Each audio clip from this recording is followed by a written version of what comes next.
দিতিপ্রিয়ার সঙ্গে বিবাদ, পায়েলদের সঙ্গে মনোমালিন্য, তারপর শিরুনির সঙ্গেও নাকি সম্পর্ক ঠেকেছে তলানিতে। এমতো অবস্থায় অভিনেতা জিতু কমলের ধারাবাহিক চিরদিনই তুমি যে আমারের আরেক সহ অভিনেত্রী এবার জিতু কমলকে নিয়ে আবারও মুখ খুললেন।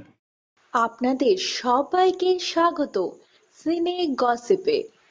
ধারাবাহিক চিরদিনই তুমি যে আমার শেষ হয়ে যাওয়ার পরেও যেন এই ধারাবাহিককে নিয়ে তর্ক বিতর্ক শেষ হচ্ছে না।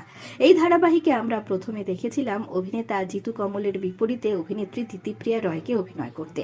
দিতিপ্রিয়া রয় ধারাবাহিকটি ছেড়ে দেন, জিতুর সঙ্গে তার মনোমালিন্য হয়। তারপরে দেখা যায় অভিনেতা পায়েলের সঙ্গেও তার হয় কিছু মনোমালিন্য, শিরিনের সঙ্গেও নাকি তার সম্পর্ক ঠেকেছে তলানিতে।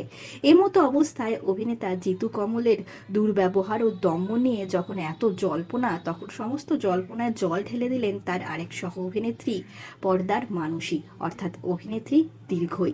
আমরা দেখেছি দীর্ঘইকে অভিনয় করতে মানুষীর চরিত্রে চিরদিনই তুমি যে আমার ধারাবাহিকে। অভিনেত্রীকে দেখা গেল এবার জিতু কমলের পাশে দাঁড়িয়ে পোস্ট করতে। তিনি লিখলেন, জিতু কমলদার সাথে আমার কোনো প্রবলেম নেই, আমার কাজের এক্সপিরিয়েন্স খুব ভালো দাদার সাথে কাজ করে। আমি অলওয়েজ বন্ধু দাদার মতো একজন মানুষকে পেয়েছি ফ্লোর অ্যান্ড মেকআপ রুমে, এইটুকুই আমি বুঝি। আমার কিছু খারাপ লাগলে আমি মুখের ওপর বলি, উনিও আমাদের মুখের ওপর বলেন। Thank you team, lovely working with everyone. চিরদিনই তুমি যে আমার ধারাবাহিকটি শেষ দিনের শুটিং তো হয়ে গিয়েছে। এই ধারাবাহিকে আপনারা কতটা মিস করবেন জানাতে ভুলবেন না। বিনোদন জগতের আরো অনেক খবর নিয়ে চট জলদি ফিরছি, জুড়ে থাকুন আমাদের সঙ্গে।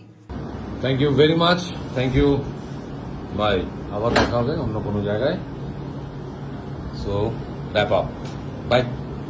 আমরা হলাম সিনে গসিপ। জুড়ে থাকুন আমাদের সঙ্গে, সাবস্ক্রাইব করুন আমাদের এই ইউটিউব চ্যানেলটি।